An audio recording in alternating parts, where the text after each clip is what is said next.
Tonight, several communities in the Northwest Territories are evacuated, some by air, as wildfires threaten their homes. It got worse in law school, where it became evident that non-Indigenous people were pretending to be Indigenous in order to get into law school.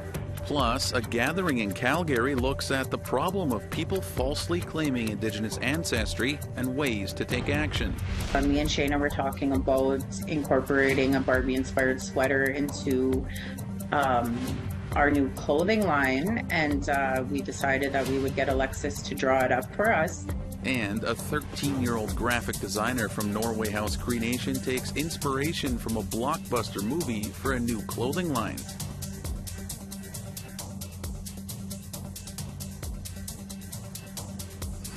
Good evening, Tansei Anin. Welcome to APTN National News. I'm Daryl Stranger. Raging wildfires have prompted evacuation orders for several communities in the Northwest Territories, including one where the only way out is by air. Evacuation orders have now been issued for the towns of Enterprise, Fort Smith, and Hay River. In Hay River, on the south shore of Great Slave Lake, people have been told to gather at the local airport to be flown out. Transportation authorities in the territory say the highway out of Forts near the Alberta border boundary has closed because of nearby fires. Residents in that region who have not been evacuated have been told to shelter in place. And for more on the fires, we are joined by Ollie Williams, editor of Cabin Radio in the Northwest Territories. Ollie, thanks for being with us today. I know it's a pretty scary situation that's going on up there. And speaking of the situation, there's more than 200 active fires burning across the Northwest Territories. Several communities are being evacuated. Some places, highway travel isn't really an option. Can you bring us up to date on the evacuations? Yeah, sure. So over the weekend, 5 different communities in the southern region of the Northwest Territories were placed under an evacuation order. One of those is quite a small community called Jean Marie River, and they were asked to evacuate west to a community called Fort Simpson. The other 4 are all relatively tightly clustered by Northwest Territory standards. They're Hay River, the Kaladeche First Nation, Fort Smith, and Enterprise. All 4 of those were asked to evacuate south into Alberta. This happened so quickly that they weren't even told where in Alberta to evacuate to. Initially, they were just told get south, and that evacuation ended up becoming an airlift overnight through the night in Hay River and Fort Smith, with aircraft coming in, trying to pick up as many people as they could and get them out, with wildfires closing in pretty much to the doorstep of those 2 communities. Well, and Ollie, we're hearing that property and structures have also been destroyed. What can you tell us about some of the damages so far? There's a small community called Enterprise, which is about 30 or 40 kilometers south of Hay River. Fire SS52, that's the label the NWT gives to it, swept about 40 kilometers east on Sunday and went through the community of Enterprise as far as we can tell. Now, it's really hard to know for sure the extent of the damage right now because there's a widespread communications outage across most of this affected area at the same time. We think a wildfire has damaged the fiber line. It's hard to get cell service, landlines, internet. We don't really have access to any of that. So we're just starting to see the first pictures right now, and it looks like a scene of significant devastation around Enterprise. But right now, we don't have much confirmed detail. Well, that's absolutely heartbreaking to hear. Hopefully everybody there is okay. As you mentioned, the communication losses, it's like you said, there's been a bit of an issue with the internet and cell phone outages. So how are people working around that? What do you know about sort of working around these communication issues?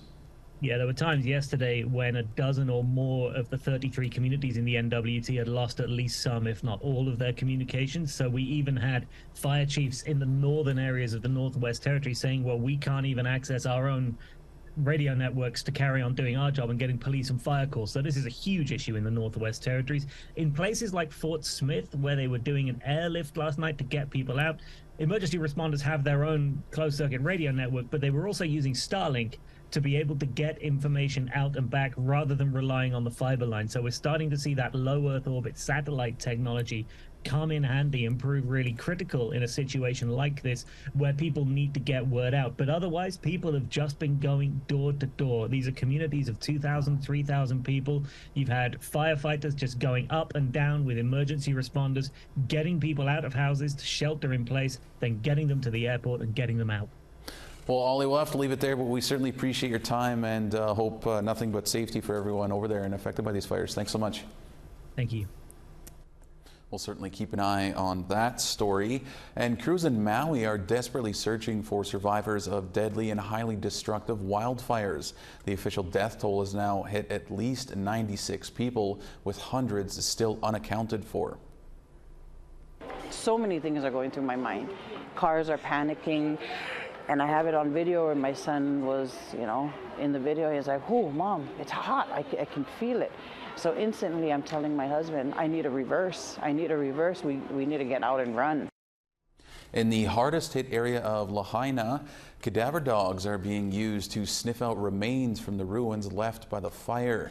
A family assistance center is set up to help those searching for their loved ones. Survivors are being asked to provide DNA samples to speed up the identification process. Officials say the blaze is now the deadliest U.S. wildfire in over 100 years. A hydrogen pipeline, an electric power transmission line, a fiber optic network, and an all-weather road are all potentially on the horizon for 37 Treaty 5 First Nations from northern Alberta to Churchill, Manitoba. It comes as a new coalition announced Wawatewak, a major energy infrastructure project. Leanne Sanders reports. At the Treaty 5 gathering in Chimauin, Cree Nation, the new coalition announced it's planning the energy corridor between the 57th and 58th parallels, spanning 3 provinces. The First Nations coalition says the project has the potential to provide long-term prosperity and economic sovereignty. The short term will include employment of over 1,000 construction jobs for a 3 to 4 year period for the transmission line, the fiber optic line, and the all-weather road system, and a 5 to 6 year period for the hydrogen pipeline. Subsequently, all these projects will require ongoing maintenance and Indigenous stewardship, which is estimated to provide 200 to 400 permanent jobs for Manitobans.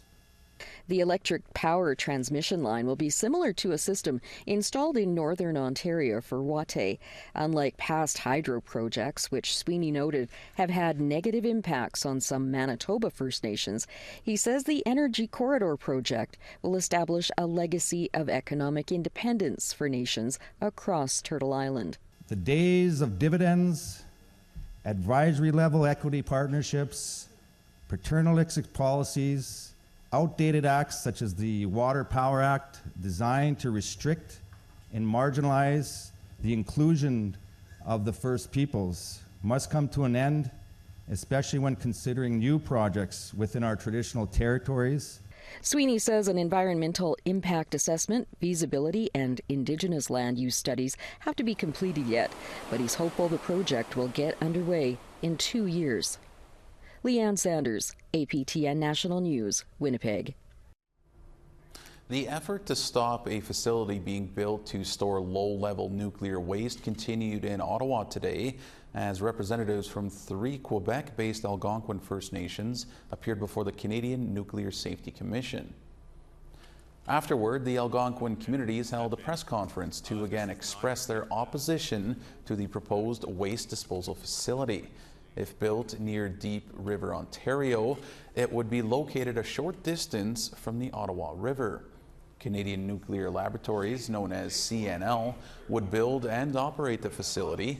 It also appeared before the Safety Commission's hearing on Thursday. Kitigan Chief Dylan Whiteduck disputed CNL claims that it has been consulting First Nations on the proposal.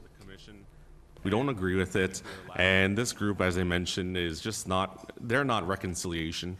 When you watch their slide here today in the next hour, when they provide their presentation, they're gonna have a slide on number 4 stating that all the Indigenous groups that they worked with in reconciliation. That's not reconciliation, that's forcing it down our throats. That's unacceptable, and these people should be accountable for what they decide and what they do, because there's no accountability on these organizations. All right, we've reached the point in the show where it's time for our first break. Stick around, we still have plenty of news to come.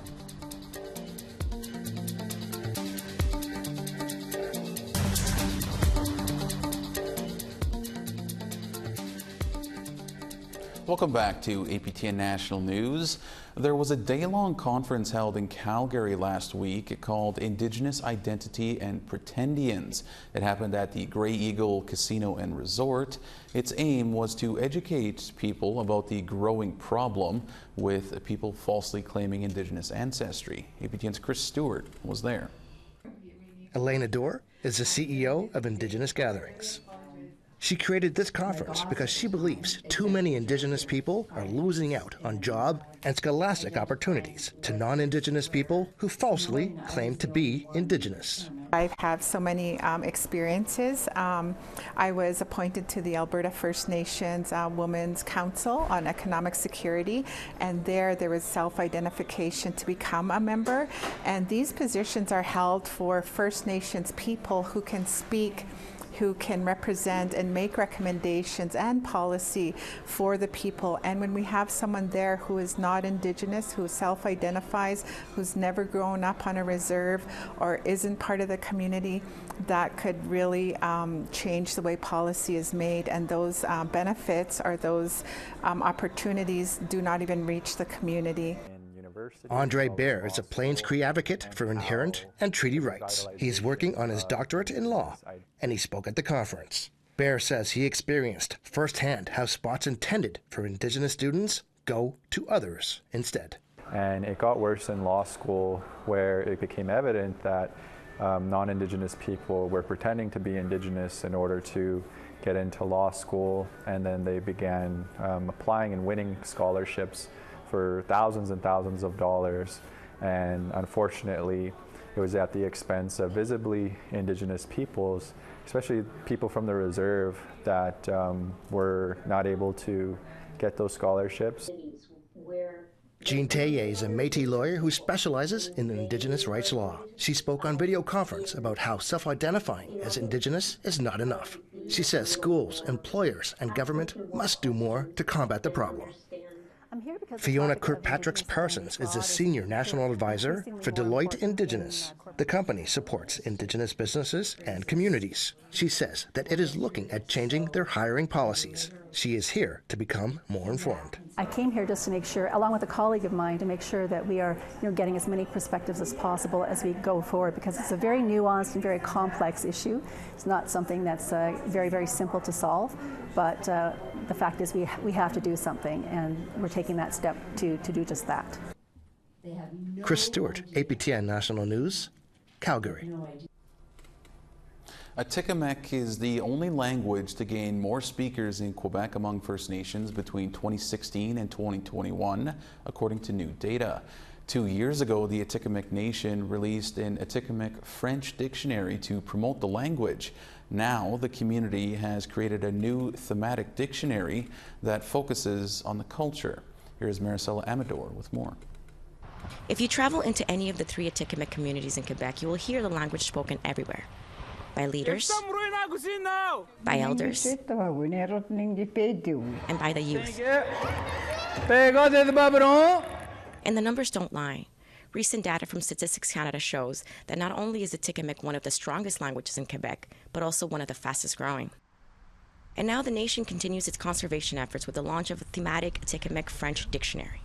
Le but premier, c'était pour nos jeunes, justement les outiller pour qu'ils puissent avoir un outil de référence là, en ce qui concerne la langue Atikumek. Nicole Pitzke is a language coordinator at the Council for the Atikumek Nation. She says the new dictionary contains more than 220 themes and sub-themes focused on traditional knowledge. Et pour léguer là, la richesse là, de la langue Atikumek. De plus que la langue Atikumek est l'une des langues les plus parlées là, au Canada. Encore, mais il reste qu'il est encore très fragile, là, comme toutes les langues. This is the second dictionary produced by the nation. They released an Atikumek French dictionary in 2021. Both projects were done in collaboration with Dr. Marie-Odile Juncker, a linguistics professor from Carleton University. In the time of climate change, I think humanity is really looking for a new way to envision their place in the world, in nature, as a species. And languages like Atikumek have some interesting pointers, indication of how to do that. Juncker says the Atikumek Council first reached out to her in 2013 with the idea of enshrining the language through a dictionary. There is a lot of richness and mandatory richness indicated in the lexicon about, I would say, the place of human in nature, not outside. The 2021 volume contains over 13,000 words and is a hit with both students and teachers from the communities of Manawan, Upitsewan, and Wamotasi, where Atikumek is from. Puis quand on fait la tournée des communautés, faire la promotion pour la langue, on voit là, dans leurs yeux là, qu'ils ont comme ils ont le goût d'apprendre. Je connais une des enseignantes moi, qui m'a dit, moi je travaille beaucoup avec ça. Toutes les questions que je me posais moi, à moi-même là, sont toutes là. Creating this important reference material required collaboration with elders, a situation complicated by the pandemic. Now that they're published, Atikumek says that the dictionaries give the communities a sense of belonging. Notre langue là, est très précieuse puis est très riche. Il faut faire de quoi là, pour vraiment là, le transmettre à nos jeunes. Étant donné aussi que nos jeunes parlent encore la langue, nos tout petits aussi. Enfin, on a quelque chose, là, on a des outils là, de référence qu'on peut les prendre dans les mains. Maricela Amador, APTN National News, Montreal. We have to pause our program briefly one final time. A look back at a major Indigenous journalist conference held in Winnipeg is next.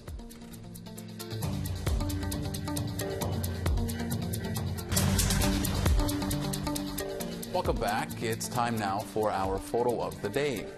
Dave Menzies found this monarch butterfly enjoying the flowers that Dave's wife had planted around their home in Steinbach, Manitoba. Had a great eye, Dave, and that's a beautiful photo right there. You can send your photos to share@aptn.ca for the chance to be our next photo of the day. All right, now let's take a look at tomorrow's weather forecast. Beginning on the East Coast, it's 17 and rain in St. John's and rain in 23 in Halifax, 12 in Cartwright and 16 in Happy Valley Goose Bay, 21 in Quebec City and 23 in Montreal. Some showers in 21 in Toronto and showers in 21 in North Bay. Clear in 24 in Wawa and clear in 28 in Thunder Bay. 21 degrees in Churchill and showers in 24 in Norway House. Showers in 23 in Barons River and 28 degrees in Winnipeg. 30 degrees in Regina and 28 in North Battleford. 20 degrees and rain in Buffalo Narrows and rain in 22 in Stony Rapids. Heading west at 20 in Fort Chippewa and 20 in Fort McMurray. 29 degrees in Edmonton and 33 in Calgary. 30 degrees in Campbell River and 31 in Quesnel. 23 degrees in Smithers and 17 in Dease Lake. 17 in Whitehorse and 15 in Rock River. 20 degrees in Norman Wells and 22 in Wrigley. 18 degrees in Inuvik and 16 in Colville Lake. 10 degrees in Cambridge Bay and clear and 16 in Chesterfield. 9 degrees in Iqaluit and 10 degrees in Iqaluit.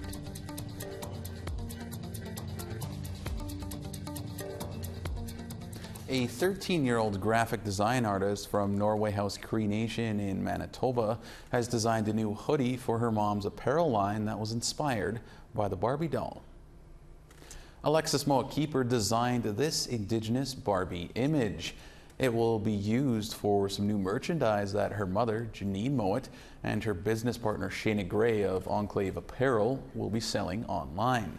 Enclave Apparel now sells custom designs and Indigenous-inspired designs online on their Facebook page. Mowat and Gray will be opening a shop in Winnipeg next month. When the store opens, they will also sell freehand artwork done by Alexis. Well, because it's trending right now, me and Shayna were talking about incorporating a Barbie-inspired sweater into our new clothing line, and we decided that we would get Alexis to draw it up for us. She's really good with her digital apps and her drawing apps. Hundreds of Indigenous journalists from across North America converged on Winnipeg last week. They met for the annual Native Media Industry Conference, which included an awards gala Saturday night, where APTN brought home some hardware. The conference also saw a name change for the media organization that will encourage inclusivity going forward. APTN's Leanne Sanders reports. The evolution of the organization representing Indigenous journalists has entered a new phase. Known as the Native American Press Association when it formed in the United States in 1983, a majority of members voted on Friday to change the name from the Native American Journalists Association to the Indigenous Journalists Association. The new name is intended to be more inclusive of Indigenous journalists across the globe.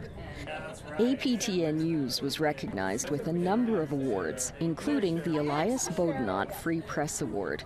Former APTN Executive Director of News and Current Affairs, Karen Pugliese, spoke about the network's role in exposing wrongful convictions of Indigenous people and APTN's successful bid to have the judge deny a publication ban in the case of the Kiwazant sisters' wrongful convictions in Saskatchewan. Justice Donnelly agreed and denied the publication ban, saying that APTN News was the genesis of the story that led to the nationwide coverage. APTN was also the 2019 recipient of this same award for their response to the Indigenous-led occupation of Muskrat Falls. APTN's Executive Director of News and Current Affairs, Cheryl McKenzie, acknowledged the work of her whole team as she accepted the award. It just really makes me proud to work with everybody every day, and like I said before, I find my strength in their work. Absolutely. And Jim Compton, absolutely, who has helped us launch our network and our newsroom and brought it into being. And just like to thank you very much to my colleagues with APTN News. Yes. During an earlier APTN panel discussion, McKenzie spoke of APTN's commitment to incubating new Indigenous journalistic talent. APTN really is a place where people can come get experience, and the experience that people get at APTN, if they show real promise, they get big opportunities. Like you can be an intern showing promise, and a month later you're hosting our national news program. So we just really want to train Indigenous journalists and bring them up, because there aren't nearly enough. Leanne Sanders, APTN National News, Winnipeg. Well, congratulations to all of the award winners, and it was so wonderful seeing so many Indigenous journalists from across Turtle Island here in Winnipeg. And that is all we have for you on this Monday edition of APTN National News. For news anytime, you can visit our website, aptnnews.ca. For all of us here, thank you so much for joining us. Miigwech, and have a wonderful night.